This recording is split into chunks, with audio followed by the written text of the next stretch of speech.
नमस्कार साथीहरू, फेरि पनि स्वागत छ लोकसेवा टेक गाइडमा। आजको यस भिडियोमा हामी कुरा गर्नेछौँ 15वटा महत्त्वपूर्ण प्रश्नहरूको बारेमा, जुन चाहिँ विगतको परीक्षामा सोधिसकेको प्रश्नहरू रहेको छ अनि प्री क्वालिफाइङ एक्जामको लागि एकदम महत्त्वपूर्ण हुनेछ। सो भिडियो स्किप नगरी अन्त्यसम्म हेर्नुहोला।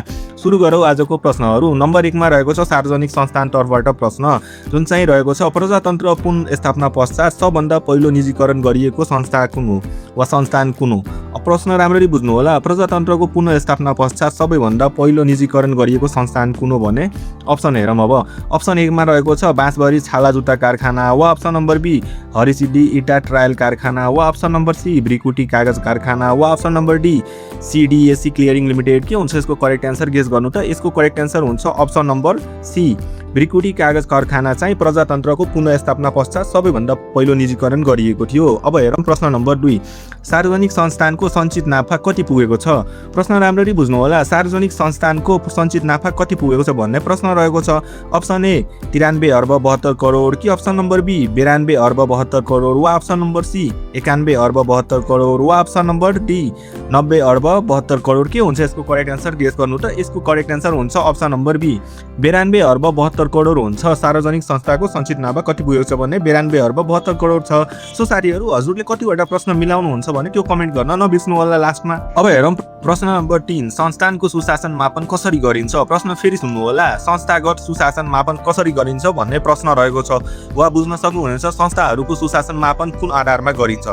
अप्सन नम्बर ए कर्मचारीको उमेर हेरेर गरिन्छ, कि अप्सन नम्बर बी नीति तथा कार्यक्रमको प्रभावकारिता हेरेर, वा अप्सन नम्बर सी सञ्चार माध्यमहरूसँग जोडेर हेरिन्छ, वा अप्सन नम्बर डी राजस्व सङ्कलन गरेर। के हुन्छ करेक्ट एन्सर यसको भने? यसको करेक्ट एन्सर हुन्छ अप्सन नम्बर बी नीति तथा कार्यक्रमको प्रभावकारिता हेरेर चाहिँ संस्थागत सुशासन मापन गरिन्छ। अब हेरौँ प्रश्न नम्बर 4, जुन चाहिँ रहेको छ सार्वजनिक संस्थाहरूले दुर्गम क्षेत्रमा के उपलब्ध गराउँछ?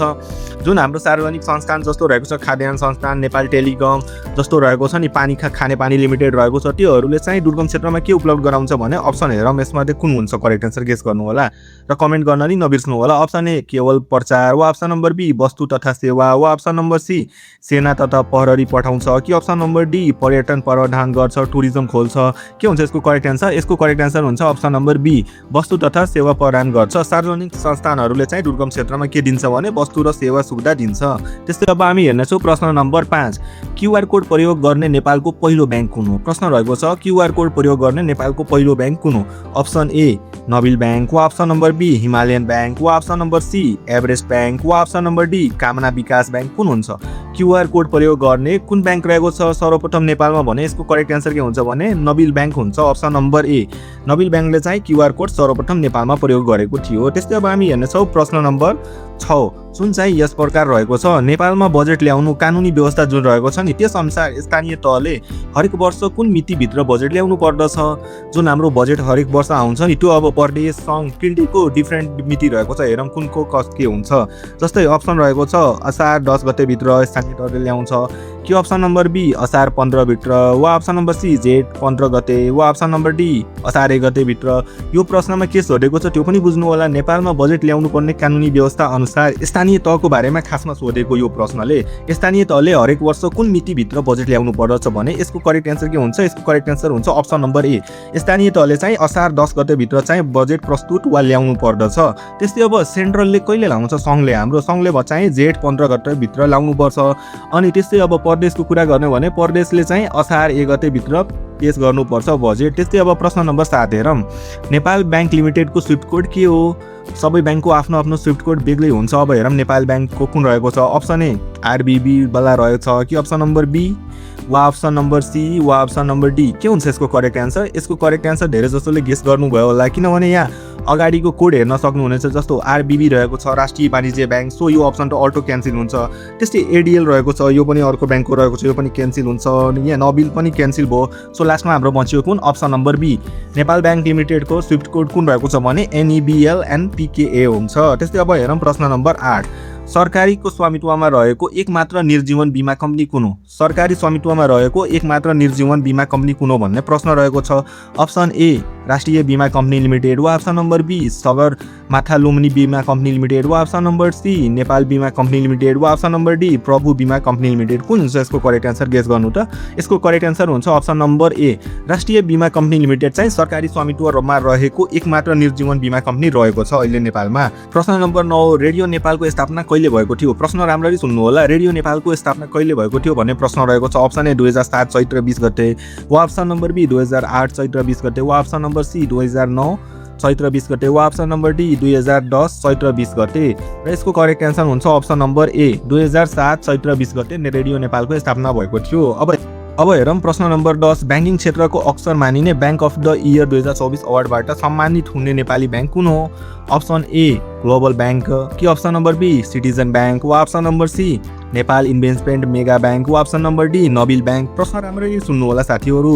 ब्याङ्किङ क्षेत्रको अक्षर मानिने ब्याङ्क अफ द इयर 2024 अवार्डबाट सम्मानित हुने नेपाली ब्याङ्क कुन थियो भने यसको अप्सन के हुन्छ करेक्ट एन्सर के भने यसको करेक्ट एन्सर के हुन्छ। यसको करेक्ट एन्सर हुन्छ option number B citizen bank लिमिटेडलाई चाहिँ 2024 को bank of the year award प्रदान गरिएको थियो। अब हेरौँ प्रश्न नम्बर 11 विस्मेटिकमा कतिवटा भूविपृष्ठ राष्ट्र छन्। अप्सन ए 3वटा अप्सन बी 2वटा वा अप्सन नम्बर सी 1वटा वा अप्सन नम्बर डी 5वटा। कुन हुन्छ करेक्ट एन्सर। यसको करेक्ट एन्सर हुन्छ अप्सन नम्बर बी। त्यस्तै अब हेरौँ प्रश्न नम्बर 12 विश्वको सबैभन्दा गहिरो तालको पहिचान गरी र त्यसको गहिराई कति रहेको छ कति मिटर रहेको छ भन्ने पत्ता लगाउनु छ। यो प्रश्नमा यहाँ गहिराई त दिएको छ तर विश्वको सबभन्दा गहिरो ताल कुन हो भने त्यो अब म अन्तिममा भन्नेछु। पहिला अब यहाँ अप्सन एकचोटि हेरौँ। अप्सन एमा रहेको छ 1642 मिटर वा अप्सन नम्बर बी 1025 मिटर वा अप्सन नम्बर सी 592 मिटर वा अप्सन नम्बर डी 1000 मिटर।